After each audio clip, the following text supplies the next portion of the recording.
Saludos cordiales a todos los presentes. Mi nombre es Mercedes Toral Villamar y es para mí un honor ser partícipe de la 13ª Convención Internacional sobre Medio Ambiente y Desarrollo, tributando al 8º Congreso de Manejo de Ecosistemas y Biodiversidad con el tema Productos Forestales No Maderables de Interés para el Turismo de San José de Chamanga, Esmeraldas, Ecuador.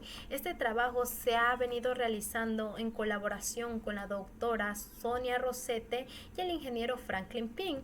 Los productos forestales no maderables constituyen una fuente importante de alimentos e ingresos y son todos aquellos productos biológicos, tanto florísticos como faunísticos. Las comunidades rurales en especial dependen de estos productos. San José de Chamanga es una localidad integrada por múltiples ecosistemas que aportan al favorecimiento de flora y fauna que se encuentran amenazados por actividades extractivas y el uso incontrolado de agroquímicos. Como objetivo general tenemos inventariar la diversidad biológica que proporcionan los productos forestales no maderables de interés para el turismo, y asimismo como objetivos específicos registrar las especies de flora de interés para el turismo, determinar los usos de las especies de interés para el turismo y finalmente proponer estrategias para integrar el turismo y los productos forestales no maderables. La investigación se llevó a cabo durante mayo-septiembre del 2020 en la parroquia San José de Chamanga del Cantón Muisne, provincia de Esmeraldas, con la participación de los pobladores para identificar los recursos vegetales que se utilizan y o comercializan localmente. Se realizó una búsqueda exhaustiva en artículos científicos, libros, tesis y páginas web especializadas en flora y fauna. Se aplicaron 5 encuestas a familias procedentes del lugar en donde se obtuvo información sobre el empleo de las especies y de esta manera determinar cuán generalizado es su uso. Para la identificación taxonómica se revisó la información provista por el Catálogo de la Vida, la Pontífica Universidad Católica BioWeb y para las especies en peligro de extinción la lista roja UICN. Como resultados principales tenemos que se registraron 22 taxas de plantas útiles. Los principales productos vegetales son las plantas medicinales utilizadas en la medicina tradicional con un 63%, los productos alimenticios con un 23% y finalmente las plantas para propósitos ornamentales con un 14%. Las especias, condimentos y hierbas constituyen el grupo más importante de las especies de interés para el turismo, con las especies Aloisa, Citrodora, Menta sativa, Ocimum, Basilicum, Origanum, vulgare, Ruta chalepensis y Zingiber officinale. La producción local es de autoconsumo. En cuanto a la parte usada de los productos forestales no maderables, tenemos que 12 de ellas utilizan las hojas para infusiones o té y uso culinario, 9 el fruto para preparación de jugos y platillos, 3 planta entera para decoraciones en los patios de la casa y 2 raíz para infusiones. Mediante el estudio del área se proponen estrategias para integrar el turismo y los productos forestales no maderables con la finalidad de contribuir de alguna u otra manera al turismo de la parroquia y potenciar la diversidad biológica. Entre las estrategias tenemos proporcionar souvenirs de los productos forestales no maderables, implementación del turismo de plantas útiles, implicar a los establecimientos a servir plantas comestibles y medicinales en restaurantes, creación de museos y manuscritos de plantas de usos locales y talleres de los productos forestales no maderables utilizados por la población. Finalmente, por conclusiones, tenemos que se registró un total de 22 especies de interés para el turismo en la parroquia San José de Chamanga. Los usos de las especies se enfocan en plantas medicinales utilizados en la medicina tradicional, productos alimenticios y por último las plantas utilizadas para propósitos ornamentales. Finalmente, se asevera que los productos vegetales de mayor interés para el turismo lo constituyen las especias, condimentos y hierbas para uso culinario como aloísa citrodora, menta sativa, ocimum, basilicum, origanum vulgare, ruta chalepensis y Zingiber officinale. Muchas gracias. Hola, buen día. Mi nombre es Xochitl Barrera Cabrera y antes de comenzar quiero mencionar que esta presentación está dedicada al maestro en ciencias Rafael Monroy Martínez, quien desgraciadamente ya no se encuentra presente entre nosotros, sin embargo sigue latente a cada paso. Actualmente está asesorada por el doctor Rafael Monroy Ortiz y el título es La importancia biocultural de los árboles de los huertos frutícolas de Apatlaco, municipio de Ayala, Morelos. Los sistemas productivos tradicionales comenzaron con el sistema agroalimentario, el cual data desde hace 10 millones de años antes de nuestra era, en los diversos ecosistemas donde nuestros ancestros desarrollaron un conocimiento tradicional por medio de la práctica, de su cosmovisión y de poder heredar de generación en generación este manejo. Posterior a esto, empezaron a existir los primeros sistemas productivos tradicionales, donde mantenían ciertas especies que les brindaban valores de uso, principalmente el alimentario. Posterior a esto, mantenían estas especies con estos valores cercanos a la vivienda, donde principalmente mantienen especies de árboles frutales, los cuales se denominan huertos frutícolas tradicionales, y de eso se tienen datos que comenzaron hace aproximadamente 4.5 millones de años antes de nuestra era. Actualmente estos huertos son importantes porque aparte de brindar diferentes bienes, también albergan muchas especies nativas y son hábitats sustitutos para diversas especies silvestres. Es importante mencionar cómo el sistema de desarrollo convencional ha hecho un cambio de uso de suelo histórico, así como una explotación exponencial de los recursos naturales, lo cual también implica un despojo y explotación de mano de obra de nuestros pueblos originarios, lo cual, aparte de maximizar la crisis ecológica en la que estamos, también maximiza las condiciones de pobreza de la sociedad. Como respuesta a eso existe en Morelos el Consejo de Pueblos de Morelos, Puebla y Tlaxcala, los cuales defienden el agua, la tierra, el aire y el fuego de nuestra nación. De esta manera se evidencia cómo este sistema de desarrollo, por medio del crecimiento urbano, la agroindustria, que en este caso fue la caña de azúcar la que desplazó los sistemas productivos tradicionales como la milpa, y actualmente se agrega el riesgo de un megaproyecto que se quiere imponer una termoeléctrica en esta zona, son riesgos latentes para desaparecer los huertos frutícolas tradicionales. Por lo cual, se plantea la siguiente pregunta de investigación. ¿Qué importancia tiene la conservación del conocimiento y manejo de la diversidad biocultural de los huertos frutícolas tradicionales para los habitantes de Apatlaco frente a la vulnerabilidad social en el territorio?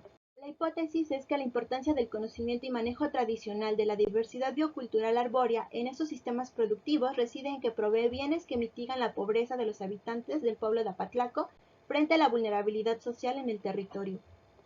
El objetivo fue analizar el conocimiento y manejo tradicional de la diversidad biocultural arbórea como base de la vigencia de los huertos frutícolas tradicionales frente a la vulnerabilidad social en el territorio. Los particulares son explicar el conocimiento y manejo tradicional de los habitantes de Apatlaco respecto a la diversidad biocultural de árboles de los traspatios y determinar la similitud de especies arbóreas con base en la relación de abundancias y valor de uso en los huertos frutícolas tradicionales de Apatlaco. En material y método, el área de estudio se encuentra en la República Mexicana, en el estado de Morelos, municipio de Ayala. Pueden notar en el área verde está el área de cultivo, donde principalmente se irriga con agua del río Cuautla, que es la que ven en línea azul, y la zona que está en tono negro es la zona urbana, dentro de la cual se encuentran los sistemas productivos tradicionales a estudiar, y también pueden notar dónde se va a integrar la termoeléctrica y la zona de influencia calculada. La comunidad se encuentra a 1.280 metros sobre el nivel del mar, cuenta con 12.630 habitantes, de los cuales 6.083 son hombres y 6.547 son mujeres. Están repartidos en 3.123 hogares según datos de INEGI 2015.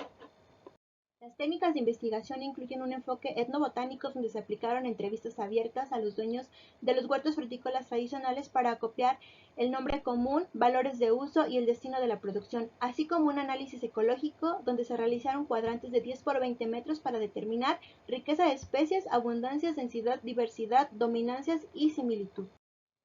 Se puede apreciar los huertos frutícolas tradicionales estudiados, donde el área sombreada corresponde al área construida y el área en blanco es la destinada para albergar las diversas especies de árboles frutales. La línea de azul fuerte corresponde al río Cuautla y la línea azul tenue es el acueducto que deriva de este río, de la cual ellos se abastecen de agua, debido a que la comunidad Apatlaco no cuenta con la suficiente agua potable para poder irrigar de ahí sus árboles frutales.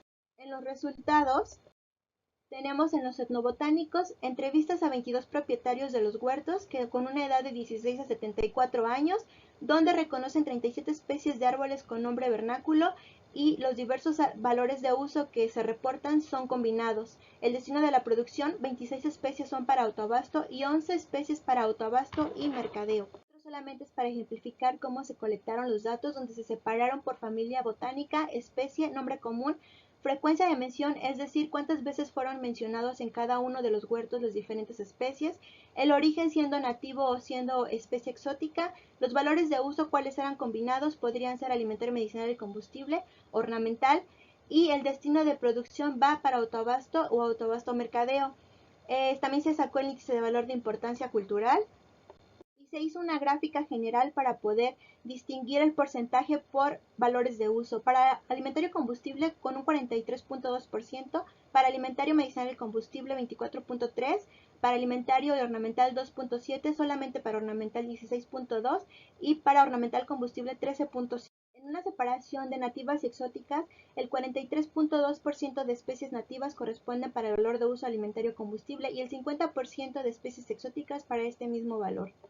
En el listado general para el destino de la producción corresponde para autoabasto 69.44% y para autoabasto y mercadeo 30.56%.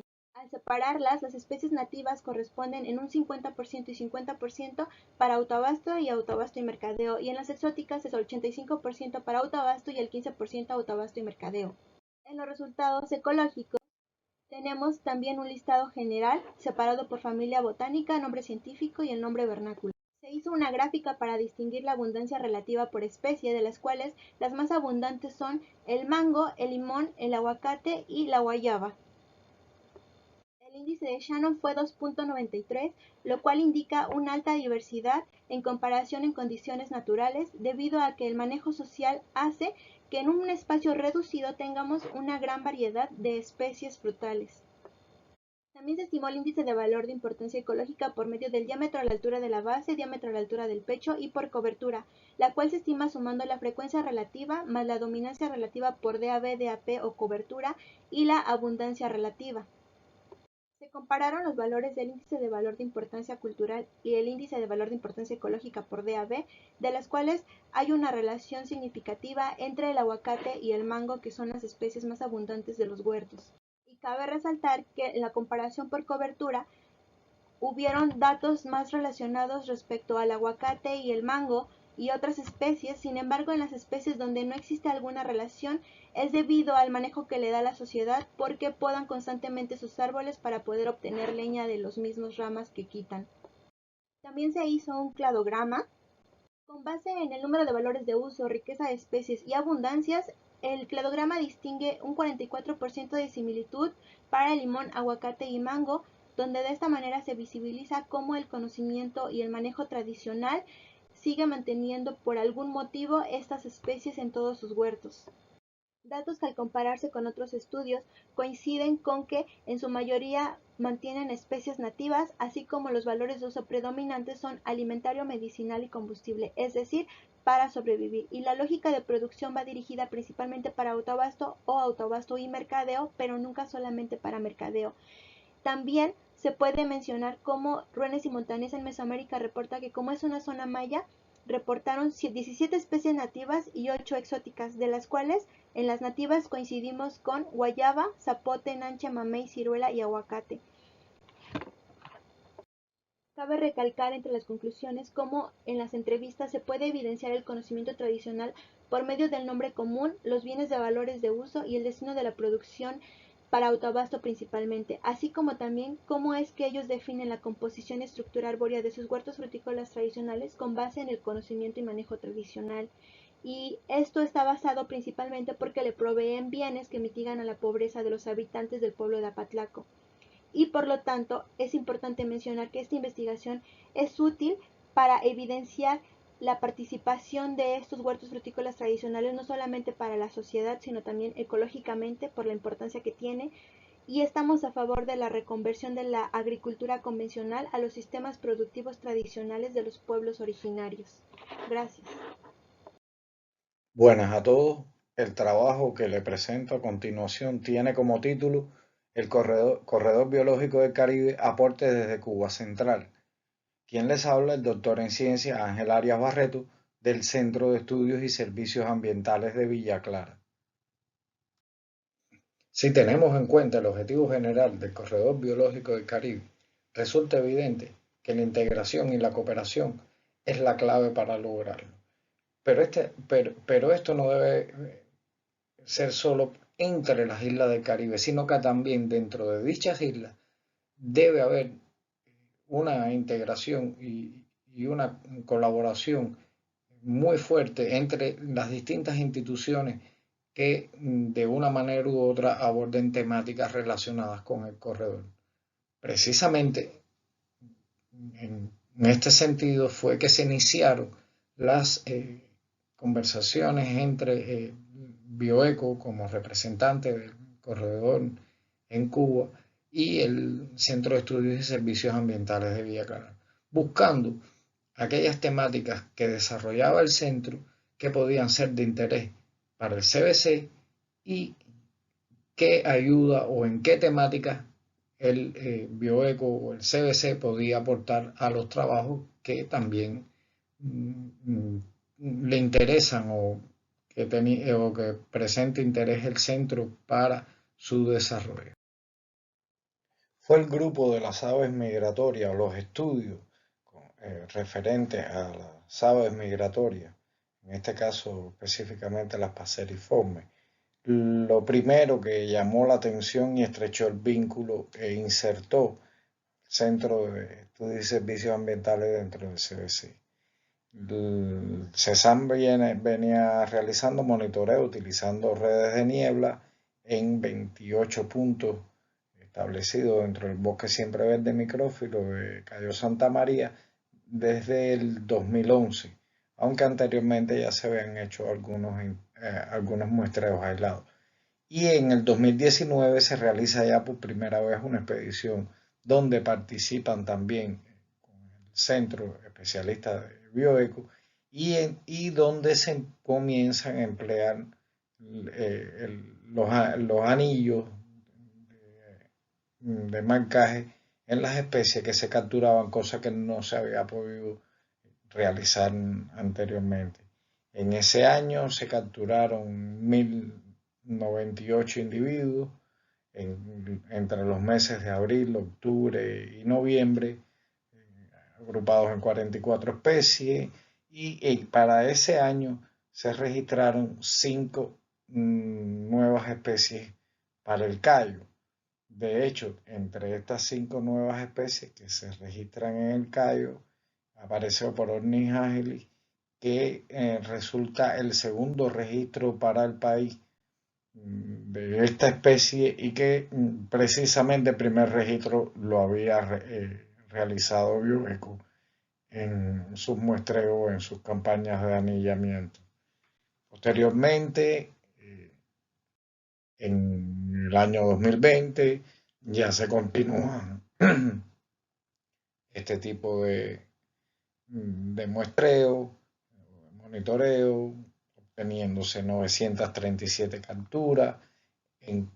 Se incorpora el mes de septiembre, desgraciadamente en ese año, producto de la situación epidemiológica, no se pudo muestrear el mes de abril, pero se realizaron muestreos en septiembre, octubre y noviembre, capturándose 937 individuos agrupados en 39 especies, con un nuevo registro también para el cayo, en este caso Vermíbora crisóptero, la vigilita de ala dorada, y algunos otros registros interesantes por su rareza o por lo esporádico, como es el caso de Vermíbora cyanoptera y el Coccisus americano, la primavera de pico amarillo, que son bastante raros de capturar, al menos para Cayo Santa María.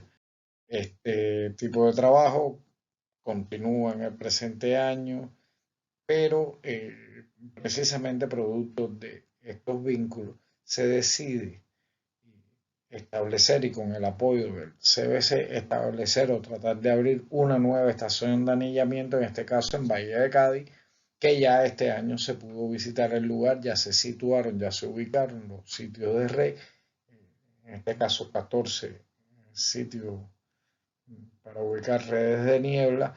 Y bueno, por supuesto se continúa con los muestreos en Cayo Santa María, donde ya se realizaron los muestreos del mes de abril con 109 capturas de 16 especies, y que precisamente en este muestreo, si bien se registró en septiembre del 2020 por primera vez la vigilita de alas doradas, en aquel caso era un macho, ahora se registra por segunda vez para el Cayo, y en esta ocasión el individuo capturado fue una hembra.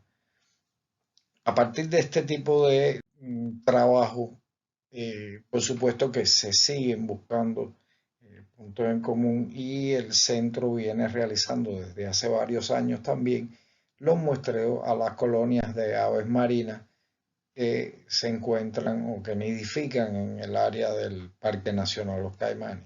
En este sentido, por supuesto, teniendo en cuenta la biología de las aves marinas, su capacidad de vuelo, su distribución, cómo se mueven dentro del área caribe, también constituyen un objeto focal de conservación del CBC, y hasta el momento se han identificado 7 especies de aves marinas nidificando en el área.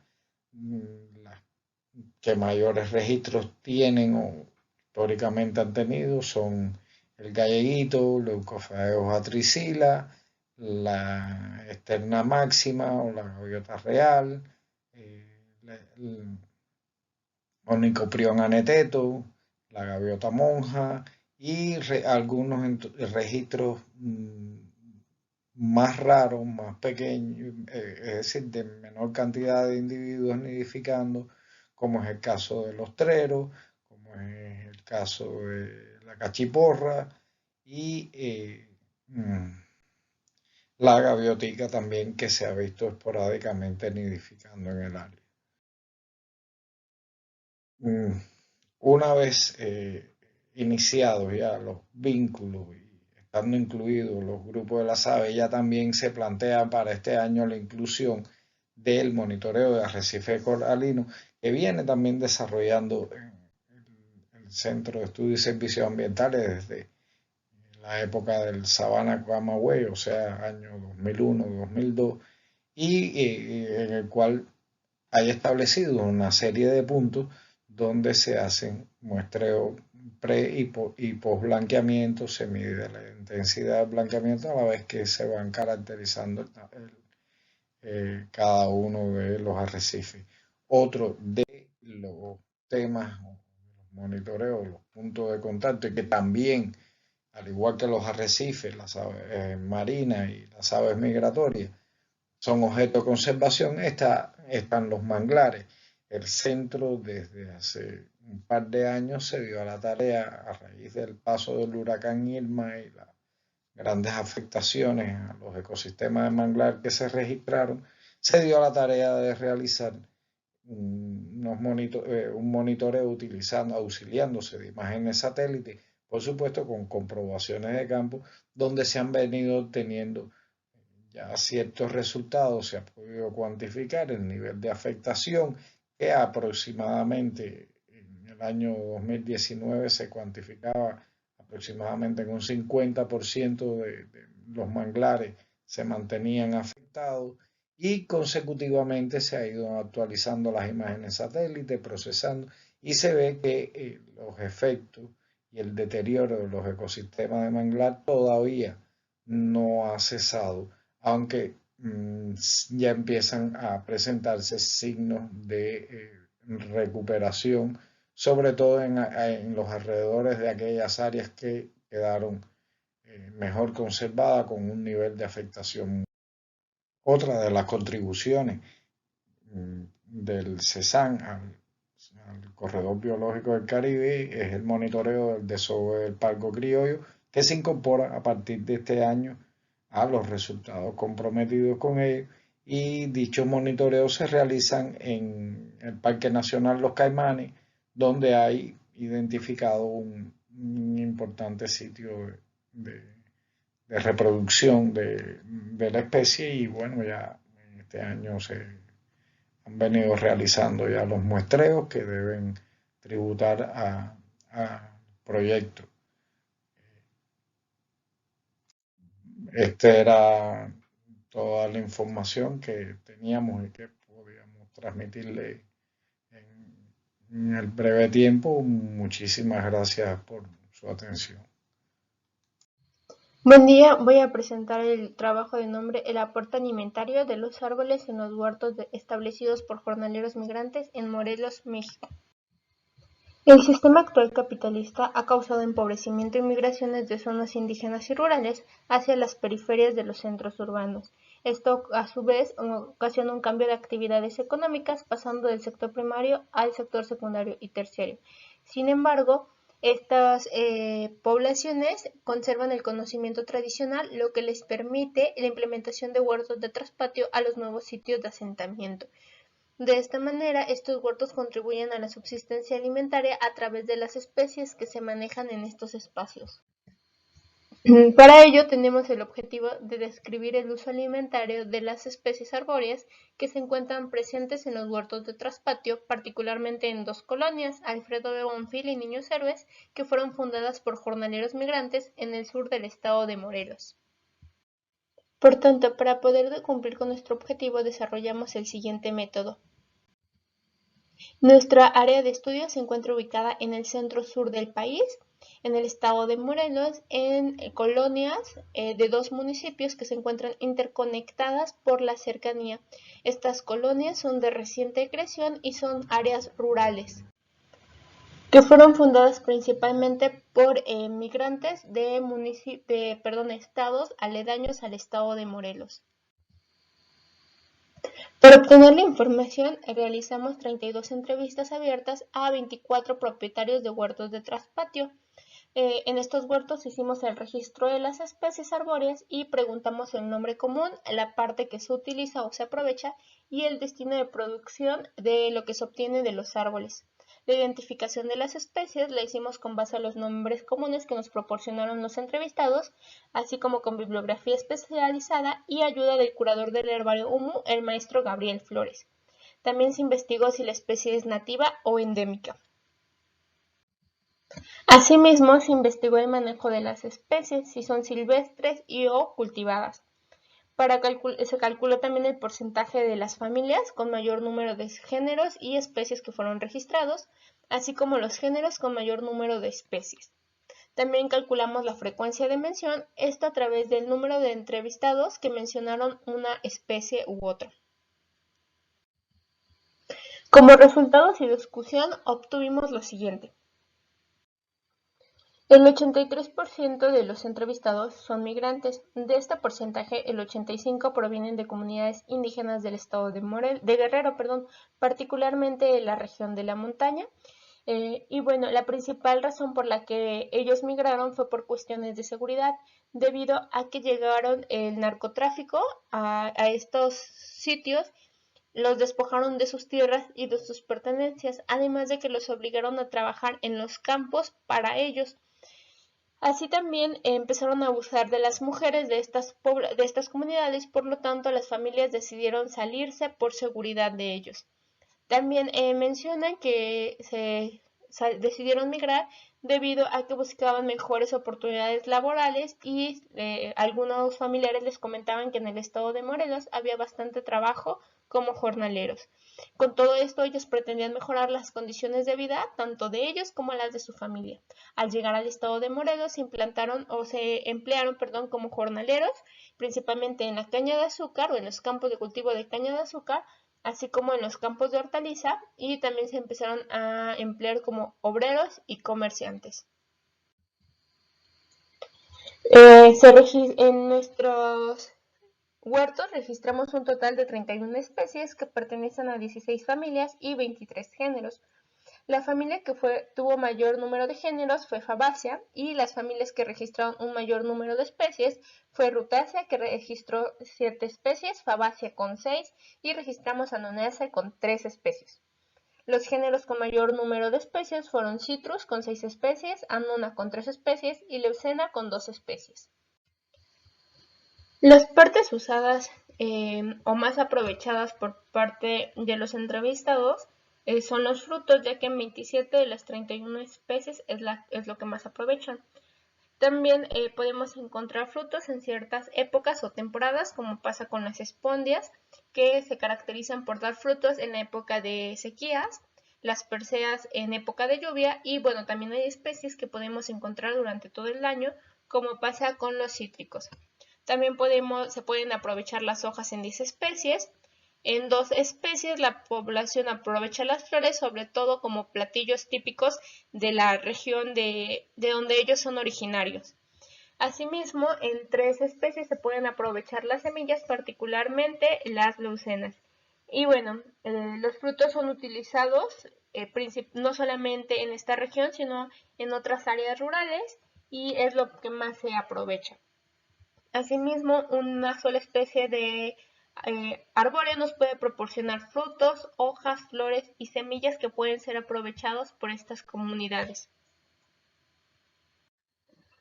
En estos huertos registramos que el 54% son especies nativas de México, el 3% nativas de América, el 32% son especies introducidas y el 9% son especies endémicas de México.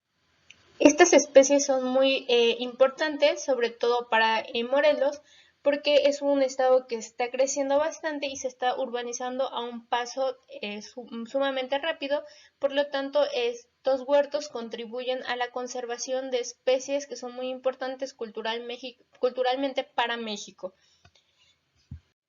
Asimismo, en otras áreas urbanas del estado de Morelos y Quintana Roo, o áreas semiurbanas, se han encontrado que en estos pequeños huertos todavía persiste, y sobre todo hay mayor porcentaje de especies nativas de Mesoamérica y México. De ahí la gran importancia de continuar con estos huertos de traspatio. Respecto al manejo de las especies cultivadas y silvestres, el 51% reciben ambos manejos, tanto cultivadas como silvestres, y el 48% son cultivadas. Estos huertos son espacios de manejo y conservación tanto de nuestra diversidad biológica como de nuestra diversidad cultural, debido a la relación que ha existido entre las personas o las sociedades con la naturaleza para el manejo de estas especies. Las especies que más fueron mencionadas por los informantes fueron 4 principalmente, que fue el aguacate, el ciruelo, el guaje blanco y el chico. Estas especies, además de que son nativas de México, son muy importantes para ellos, porque no solamente les aporta un beneficio alimentario, sino que también les da otros usos, como el caso del aguacate, que las hojas y los frutos son aprovechados para alimento, pero también las hojas reciben un uso medicinal. Las ramas son utilizadas como poste, y bueno, el caso del ciruelo, los frutos y las hojas pueden ser aprovechados de manera de alimento, pero las ramas también reciben uso como postes, cercos vivas o como combustible a través de la leña. Por lo tanto, es muy importante que estas especies se sigan manteniendo en estos reservorios que son los huertos. Bueno, en cuanto al destino de producción, mencionan que todas las especies o todo lo obtenido de todas las especies es para consumo familiar, pero también existen algunas especies que otorgan para ser vendidas en las colonias o colonias aledañas, son 10 especies. Asimismo, hay especies que lo que se obtiene puede ser regalado o intercambiado. También puede ser que estas 4 combinaciones se den para todas las especies o para algunas especies en particular. Y bueno, el regalo y el intercambio en estas colonias es muy importante, ya que además de que fortalece la unión y los lazos de estas sociedades o de estas comunidades, ellos mencionan que el regalar y otorgar un poco de lo que tú tienes es de buena suerte y el siguiente año tú vas a tener el doble de producto de lo que tú estás obsequiando. Otros estudios en áreas rurales, similares a las de nuestra área de estudio, mencionan la importancia de estas especies para el autoabasto y el consumo familiar. Por lo tanto, concluimos que los migrantes pasan de ser campesinos a jornaleros. Sin embargo, a pesar de este cambio, ellos conservan el conocimiento tradicional que adquirieron a través de los años y a través de sus familias, y pueden replicar estrategias que han aprendido, y por tanto implementan huertos de traspatio que les permite satisfacer necesidades básicas como la alimentación, la medicina, el combustible, entre otras más. Además, al realizar el intercambio o regalo de los productos, contribuyen a la integración de las sociedades, a que sean más unidas y se apoyen. Además de todos los beneficios que pueden aportar estos huertos, son importantes para la conservación de la diversidad arbórea nativa y de la diversidad cultural de estas poblaciones, esto a pesar de que se encuentran en zonas periféricas a las áreas urbanas. Y bueno, este trabajo está dedicado especialmente al maestro Rafael Monroy Martínez, quien empezó con nosotros este trabajo, este proyecto, esta idea. Sin embargo, por cuestiones de la pandemia se nos adelantó, pero sigue presente en cada uno de nosotros a través de los... Muy buenas tardes con todos. Antes que nada, agradecer por permitirme la participación en la 13ª Convención Internacional sobre el Medio Ambiente y Desarrollo en el marco del 8º Congreso Internacional sobre Manejo de Ecosistemas y Biodiversidad. El título de mi ponencia es Utilización de plantas de interés medicinal en 4 comunidades de la zona sur de Manabí. Los autores son Carla Mora, Alfredo Jiménez, René Gras y Mónica Tapia. Lo que la Organización Panamericana de la Salud, la OPS, en el 2018 indica es que del total de especies vegetales que habitan el planeta, solo un porcentaje menor al 10% han sido evaluadas científicamente con fines medicinales o terapéuticos, por lo que se estima que 15.000 plantas medicinales se encuentran en peligro de extinción. La etnobotánica es el estudio que se basa en el comportamiento de las sociedades humanas con relación al mundo vegetal. La mayoría de países, pero en general los países en desarrollo, han perdido un importante conocimiento tradicional con lo que respecta al uso de las plantas medicinales, por lo que la investigación etnobotánica puede ayudar a recuperar el conocimiento ancestral y proteger de manera simultánea la biodiversidad.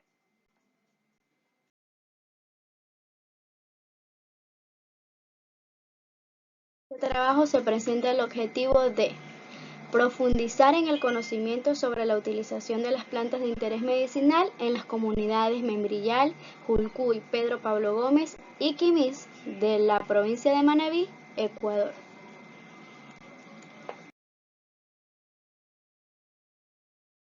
En esta figura podemos observar la ubicación de las comunidades estudiadas.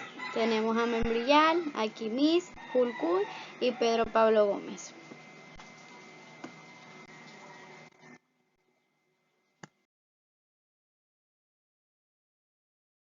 Semiestructuradas a los habitantes de cada una de las 4 comunidades estudiadas mediante la técnica de muestreo de bola de nieves.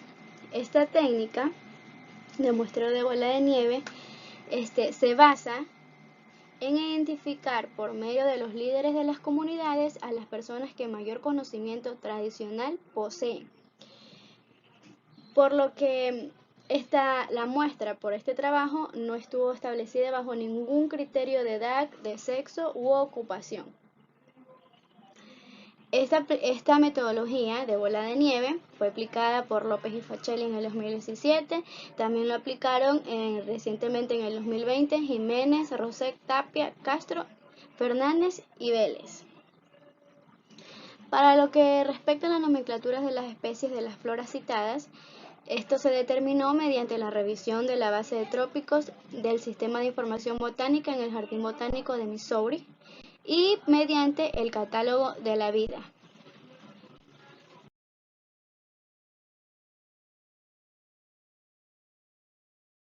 Como primer resultado nos muestra la figura las plantas de interés medicinal. En esta ilustración se muestran solo las 15 plantas más mencionadas del total de plantas que proporcionaron los entrevistados, donde se destacan Menta spigata y Cimbopongum citratus. Esas fueron las más citadas que, como se puede ver en la imagen, tienen una diferencia mínima. En los rangos de edades, el 18,39% de las entrevistados están entre un rango de 11 a 20 años de edad y le siguen las personas de más de 60 años con 16,81%. Destacando que las personas que más conocimiento ancestral poseían, que más conocimiento brindaron en esta investigación, fueron las personas con edades mayores de 60 años. En la categoría de enfermedades, la categoría de enfermedades más citadas fueron la categoría otros síntomas con 26,60% y seguida del sistema digestivo con 18,64%. Las enfermedades que entran en la categoría otros síntomas son el mal de ojo, el dolor en general, la obesidad, el dengue, paludismo, estrés, mordedura de culebra, dolor de parto, vértigo, fatiga y fiebre. Y las que entran en la categoría del sistema digestivo es la dispepsia, la gastritis, los cólicos menstruales, el estreñimiento, colitis, úlcera, parasitosis, diarrea y flatulencias. Las partes de las plantas.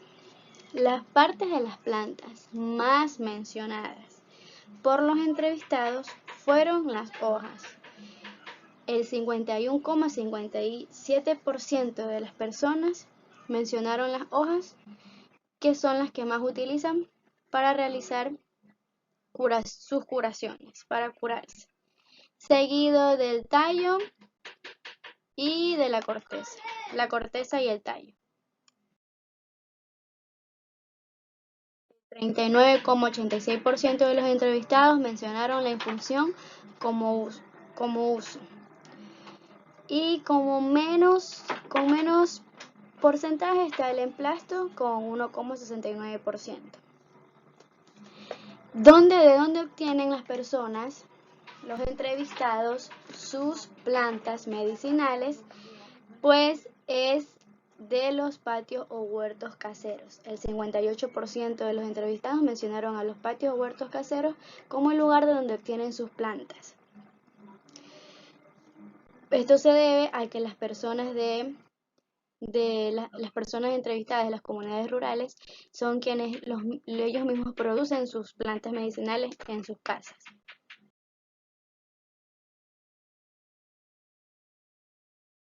Fitoquímicas. Estos fueron otros de los grandes resultados que se obtuvieron en la investigación. Los metabolitos secundarios son compuestos químicos que no intervienen en el metabolismo primario de las plantas, pero son los responsables de la actividad medicinal de todas las plantas, De allí su gran importancia por sus propiedades curativas y farmacéuticas. Entonces, las características fitoquímicas más presentes en las 15 plantas más mencionadas en la investigación son los flavonoides, los fenoles, triterpenos y alcaloides.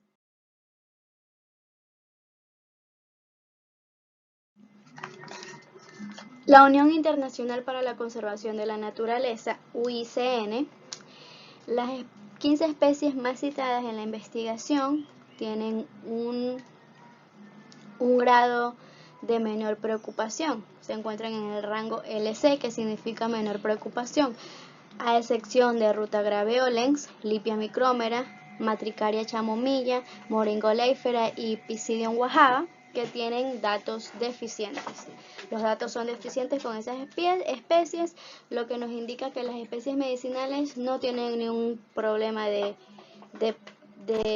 estar en peligro de extinción o de ser extintos por ahora.